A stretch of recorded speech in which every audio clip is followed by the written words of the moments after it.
MSPC has also been front and center in the discussion about what I call the greatest civil rights issue of our time, and that is education reform in our states. It's something that is of paramount importance to our organization. And I want to call your attention to the screens now because I have a remarkable graphic to show you. This is not an electoral map. This is a map that shows the amazing advancement of education choice and education reform across the states. Over the past few years, more than half of our states in the nation have passed laws or expanded education choice programs, including education savings accounts or tax credit scholarships. Montana, as you see, joined the list last year, Wyoming this year. Idaho, unfortunately, remains coupled with Washington, Oregon, and California in not advancing more education choice options. In Washington, bills are introduced but go nowhere. In Idaho, bills are introduced. Sometimes they get a hearing, but as we saw again this legislative session, the legislation stalls. Each year, Mountain States Policy Center recognizes leaders who are committed to free markets with our Elevation Award. Tonight, I'm pleased to announce that we are honoring 6 legislators from both Montana and Idaho who have been named our 2024 Elevation Award recipients for their work advancing education reform. They are truly champions on this issue. I'm going to start in Montana. Representative Sue Vinton led not one, but 2 efforts to advance education reform. Before the last legislative session, Montana was one of the only states in the country that did not allow for public charter schools.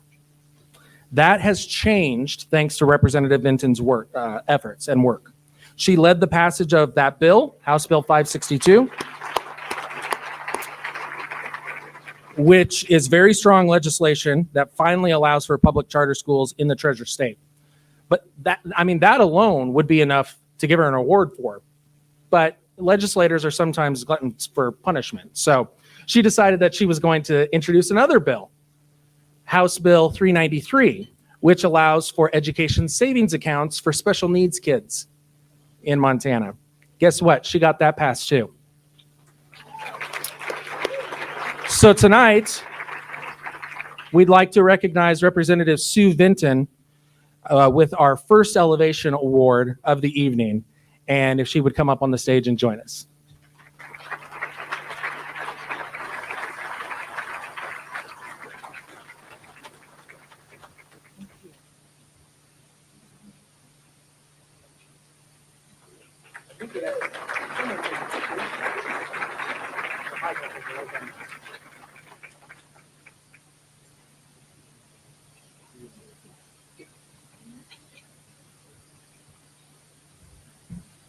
Thank you. I'm honored by this recognition and thrilled to be here tonight among so many like-minded citizens.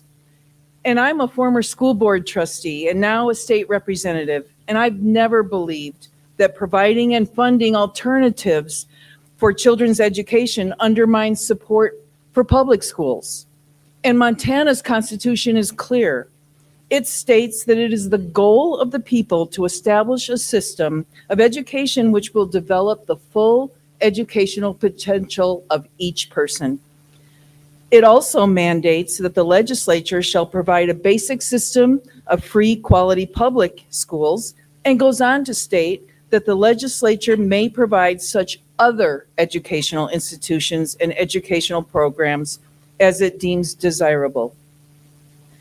During my first 2 terms in the legislature, we had a Democrat governor. Obviously, education freedom was not going to be something he would support. We did, however, lay the groundwork for some of the legislation that was passed once we had a Republican governor, and in 2023, a GOP supermajority in our legislature.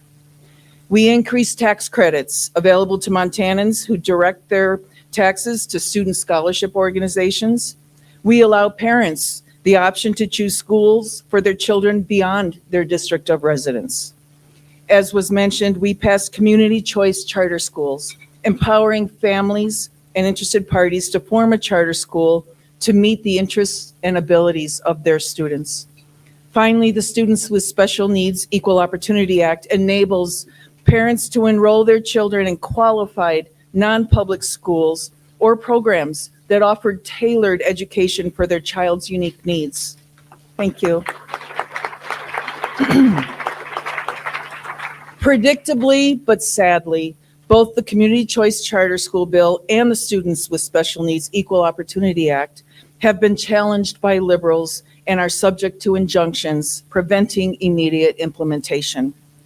Therefore, I say tonight it is essential that we empower parents with more options and flexibility to choose the best educational path for their children. Thank you. We must and we will continue to fight for education freedom for our families, for our communities, and more importantly, for our future. Thank you, each and every one of you here tonight, and to Mountain States Policy Center for your support. Thanks. Thank you again. Okay. Representative Vinton will be joining us back here on stage in just a moment for our conversation. And I'm going to show you a video where, she wasn't taking any gruff in these hearings with some of the union members as well. So it's some must-see stuff that I'll show you in a second. Now I want to recognize the Idaho legislators who this year led the charge for a tax credit scholarship in the GEM state. The idea was first introduced by Representative Wendy Horman of Idaho Falls and Senator Lori Den Hartog of Meridian. It would have allowed qualifying families the opportunity to take a $5,000 tax credit that could be used to fund educational expenses outside of the public school setting. It did not take a penny from the public school budgets, not one penny. House Majority Leader Jason Monks, Senator Scott Grow, and Senator Doug Ricks were also co-sponsors of this legislation, and these 5 legislators led the charge to bring more education choice options to Idaho. Unfortunately, as I mentioned earlier, the House Revenue and Taxation Committee blocked it from being considered on the House floor. After that happened, I received an email from one of the legislators who said, quote, "It breaks my heart for the kids who we were not able to help." It breaks our heart as well. You would not believe the amount of heat these legislators take, ladies and gentlemen. They're getting thousands of emails. They're getting called names on social media simply because they want to give kids more options at success. Would you please join me in congratulating Representative Wendy Horman, Representative Jason Monks, Senator Lori Den Hartog, Senator Doug Ricks, and Senator Scott Grow, who can't be with us tonight.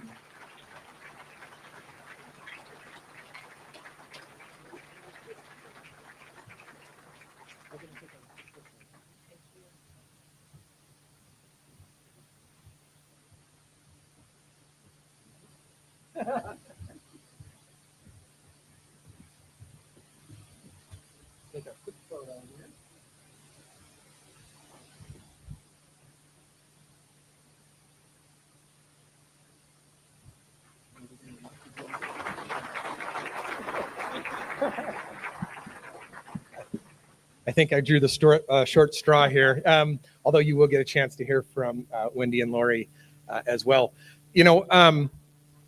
As we sat and listened to the debate over the session, the entire session on whether or not school choice was a good idea in Idaho, we heard one argument against it time after time after again, and it was just, we're going to take money from the public school system. Never did I hear an argument to say, it's not what's best for the children.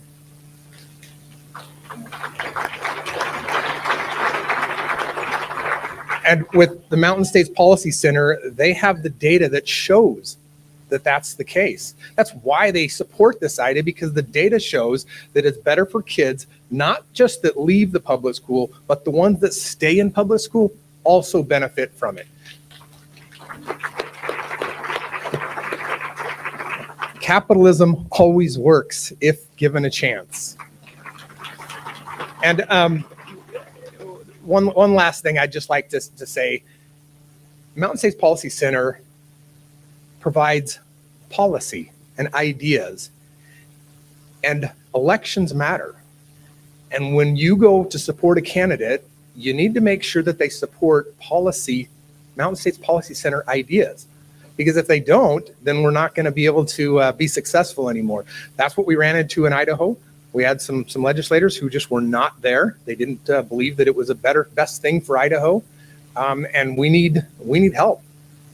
We need help. Mountain State Policy Center needs help. They need your support. We in the legislature need their help. And that's my plea to you guys. Keep up the good work. Thank you for all of the support that you guys have provided this wonderful organization. We are truly blessed in Idaho to have them take us under their wing a little bit and to help provide good data for us. And thank you very much.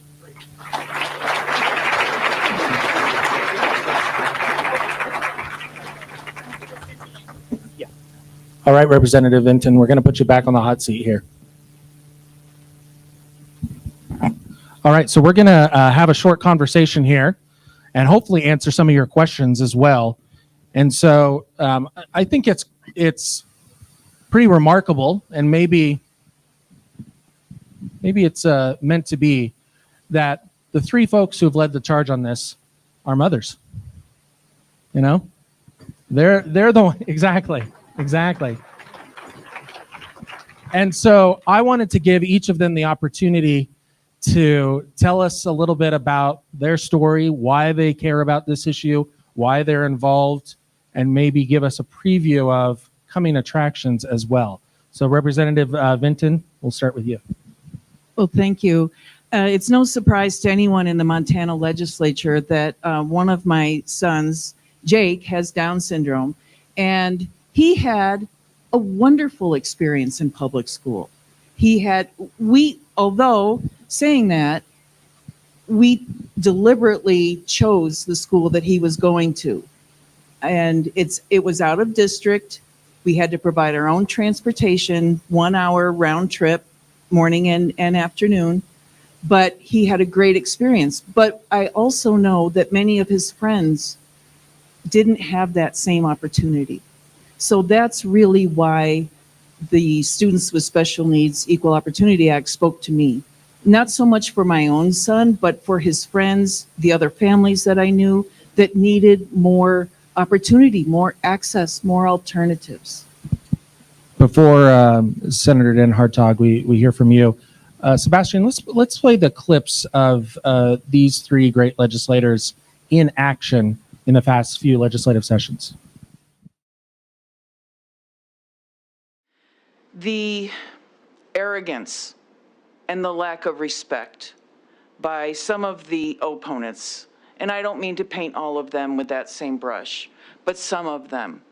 I also have a child with special needs that attended public schools very successfully, and I would never presume to tell someone else how they should educate their child.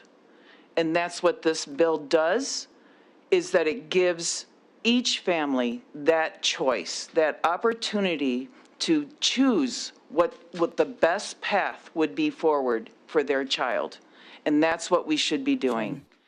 She made the comment that people with means already have choice, and that's true. Many of you know,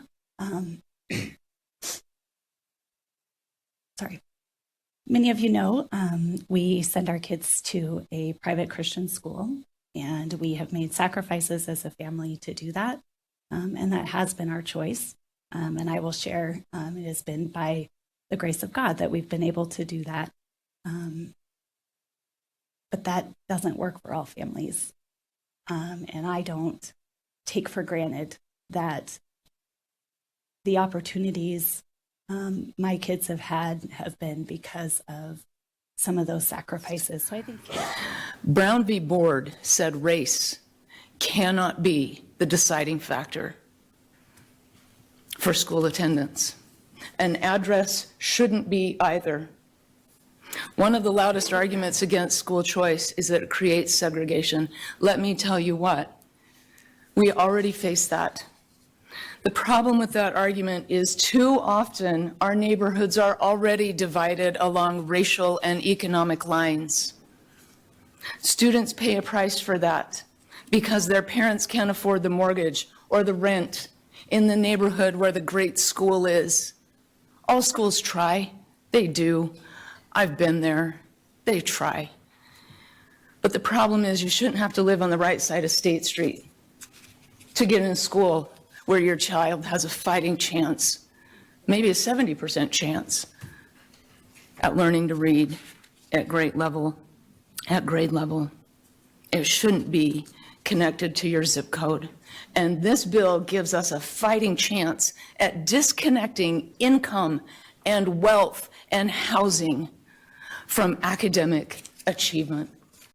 So Senator Den Hartog, tell us, we saw a little bit about your story there. Maybe something folks don't necessarily know. Tell us that about you and your family. I don't mean to make you cry. Well, I think you can see from the clips how personal this fight is to each one of us. And that's something for the legislators, not just the three of us up here, but the legislators who have joined. And it is a fight, it is a battle, but the legislators who have joined this battle with us, it's because it's for our children. One of the things that I learned, my kids go to the same private Christian school that I had the benefit of going to, pre-K through 12, and it's been an incredible blessing. But one of the things I learned once I was an adult was that there were many years when my parents were not able to pay tuition because of things that they had gone through with their business. And I learned that my grandmother had actually paid our tuition because my parents didn't want to pull us out of school. And that clip that you saw, our oldest is now a freshman in college, and but for the grace of God, we made that decision 16 years ago when we first put him in school. And there were many, many years where we didn't know. We would pencil it out, and we're like my husband and I would look at each other across the kitchen table, and we're like, I don't actually know how this is going to work. I don't actually know how we're going to pay this bill. And God has been faithful.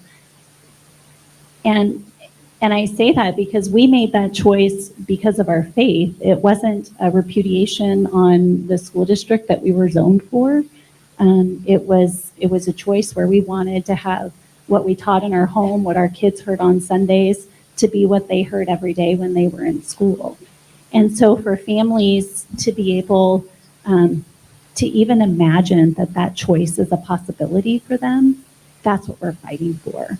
It's not just, and our schools, our non-public schools are doing all that they can. We've seen incredible opportunities and new ways of doing things that have happened during the pandemic. We've had Representative Monks and we represent the same district, and we had really incredible micro school open up in our district. So we've really seen parents in that free market get creative. And really amazing things are happening for kids, and that's what we want to make people aware that those options are available, and then to make them accessible. So Representative Horman, why school choice? Tell us a little more about your background. Thank you.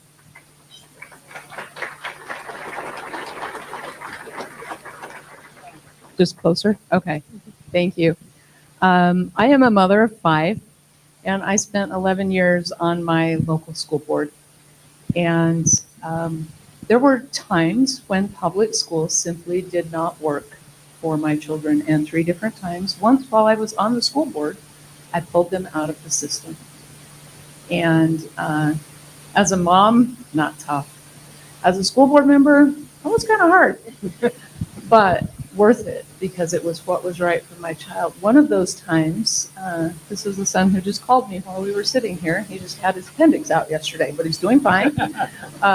Working very successfully in the Houston area in oil and gas. But there weren't charter schools. I wasn't working. We had 5 young children, and I didn't have the money to put him in private school. I know what it's like to be that parent who is helpless in the face of your child not being able to succeed in a public school setting. I tried to get him into other public schools nearby. I couldn't do it. I never forgot that feeling. So when I later was recruited to run for the school board, I carried with me a power in my heart that I care about every single child.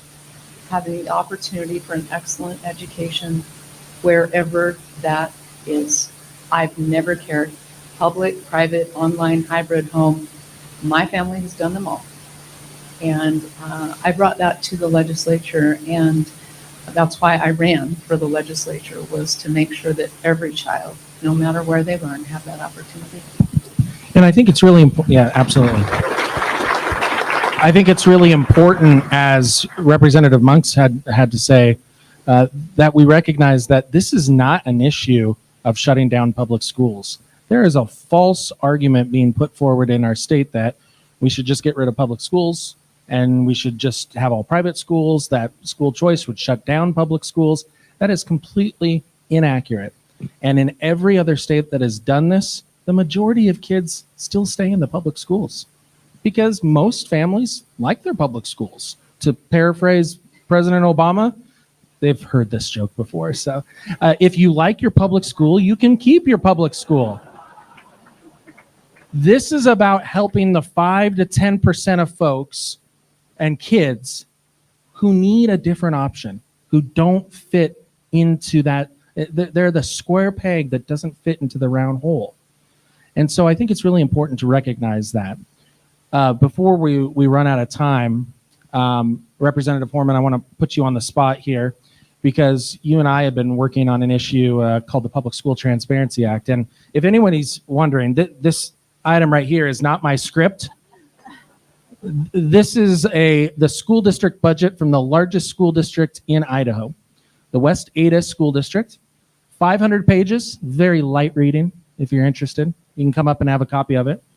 But the problem that we pointed out in the study that we produced is that you almost have to be a CPA to read through this and understand this.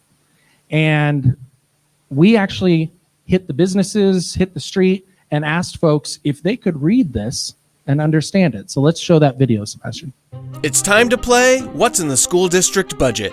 All right, so we're here with Christy Gibbs, Patricia Rich, Joe Wyrick. I want to give you this 500-page budget. I want to give you about 1 minute. Flip through it, see if you can tell me, see if you can understand what is all in there and make heads or tails of it. I'm not surprised, though, that it's that thick.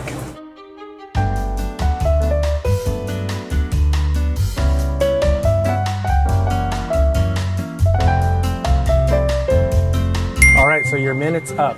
Okay. Have you learned anything about what's in this budget? I didn't even get to start reading. Yeah. I doubt that the school board members are able to even. I have no idea what's in here.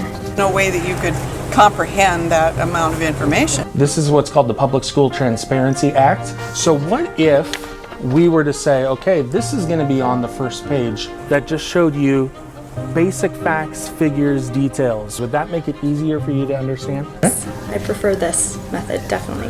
Most people would find this a lot more comprehensible. Because it's too much information for one person to sit down and just absorb. So what we didn't say is that all of our contestants on what is in the school district budget got an MSPC pen. So they were all well compensated for the appearance in that video. But Representative Horman, I know you tried to get this through in this last legislative session.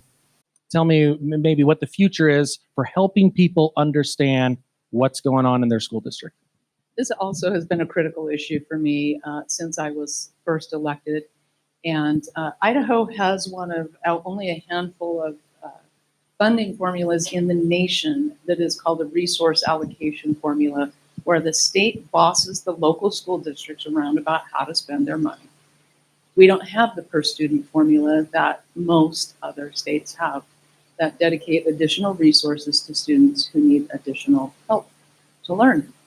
And so 3 years ago, I sponsored a bill, House Bill 73 of the 2021 session, creating a transparent Idaho website. I think you honored Controller Wolf last year, so you should be familiar with that. What the bill I sponsored did added public school districts.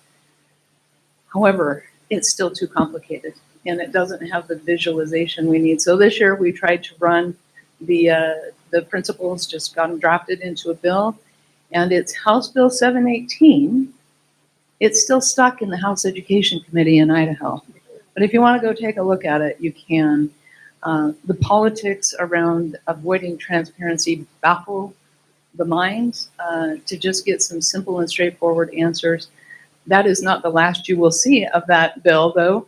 And we will, again, Lori and I have worked on this for years in Idaho to get a more transparent funding formula and data out there, and we're not giving up the fight. Well, absolutely. We want to thank Representative Sue Vinton. We want to thank Senator Den Hartog and Representative Horman for their great work on this issue, as well as Representative Monks and Senator Ricks, as well as Senator Groh, who couldn't be with us, but sends his regrets tonight. So thank you to the three of you for your hard work. We wish you continued success in the next legislative session, and hopefully we will see even more action on education reform. So thank you.